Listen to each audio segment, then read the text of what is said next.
আচ্ছা বলেন তো, আমার পেজের কেকের দাম কি খুবই বেশি? আপনাদের অনেকের কাছে আমি শুনি আমি এত টাকা দিয়ে কেক কেন সেল করছি। আমাদের কাছে মনে হয়েছে আপনি ওভার প্রাইস রাখছেন। আজোয়া, টেস্টি ট্রিট বা গোল্ডেন বেকারস তারা এত দাম রাখে না, আমি নাকি আরও অনেক বেশি দাম রাখছি। সত্যিই কি তাই? আচ্ছা, আপনাদের কাছে আমার তাহলে একটাই প্রশ্ন, আপনারা তাহলে কেন বেকারির কেক বাদ দিয়ে আমাদের হোমমেড কেকগুলো নিতে আসেন?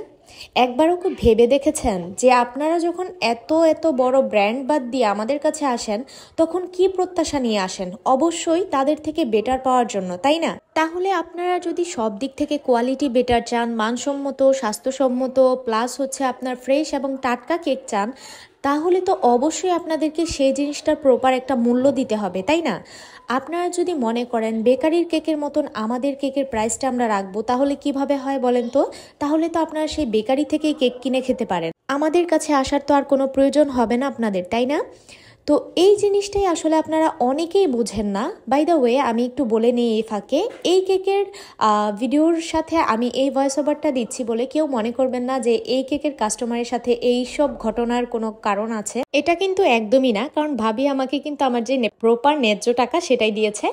তো এই যে দেখেন, আজকে এখানে আমি আপনাদের সাথে মূলত একটা রসমালাই ফ্লেভার কেকের ভিতরের লেয়ারিং প্রসেসটা শুধুমাত্র শেয়ার করছি। আপনারা শুধুমাত্র এতটুকুই একটু খেয়াল করেন, এখানে আমি বিন্দু পরিমাণে সুগার সিরাপ, বলতে চিনি আর পানি দিয়ে আমরা যেই সুগার সিরাপটা নর্মাল কেকের জন্য বানিয়ে থাকি সেটা কিন্তু একদমই ইউজ করিনি। এখানে প্রপার যে রসমালাইয়ের যেই রসটা আছে, মানে যেই সিরাপটা আছে, সেটা আমি ব্যবহার করেছি। এখানে এক ফোঁটাও কিন্তু লিকুইড পানি বা কিচ্ছু মিশ্রিত নেই। এটা একদম দোকান থেকে কিনে এনে জাস্ট আমি ছেঁকে এই রসটুকুই নিয়েছি। আর এখন জাস্ট আপনারা দেখেন প্রতিটা লেয়ারে কি পরিমাণ রসমালাইয়ের যে ফিলিংটা, মানে রসমালাই ম্যাশ করে আমি যেটা বানিয়েছি সেটা আমি কি পরিমাণে ইউজ করেছি। আমি একদম আপনাদের ক্যামেরার সামনে প্রতিটা কাজই বেশিরভাগ করে দেখানোর চেষ্টা করি। আমার কাছে মনে হয় যে আপনারা এতে করে একটা কিন্তু সুযোগ আছে আপনাদের, আমাদের কাজগুলো দেখে আমাদের থেকে কেক নেওয়ার, যে আমরা কিভাবে প্রতিটা কাজ করি। আমাদের হোমমেড কেকের আমরা সব সময় চেষ্টা করি যে আমরা যদি প্রফিট কিছু কমও করি, তারপরেও আমরা আমাদের কোয়ালিটিটা ভালো রাখবো, কোয়ালিটির মান সবসময় একরকম রাখবো।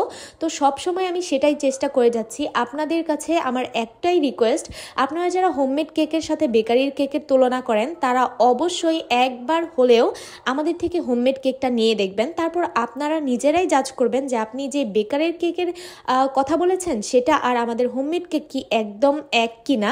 যদি আপনারা সেটা মিল পান, তাহলে আমি আপনাদেরকে নিজে বলছি আমি টাকা ব্যাক দিয়ে দিব, এটা একদম গ্যারান্টি। তো যাই হোক, খুব বেশি কথা মনে হয় বলে ফেলেছি। আমার এই কথাগুলোর মধ্যে যদি কেউ কষ্ট পেয়ে থাকেন, তাহলে অবশ্যই আমাকে ক্ষমা সুন্দর দৃষ্টিতে দেখবেন। আর যদি কোনো ভুল করে থাকি বা ভুল কথা বলে থাকি, তাহলে সেটাও ধরিয়ে দিবেন। সবাই সুস্থ থাকবেন, ভালো থাকবেন। আল্লাহ হাফিজ।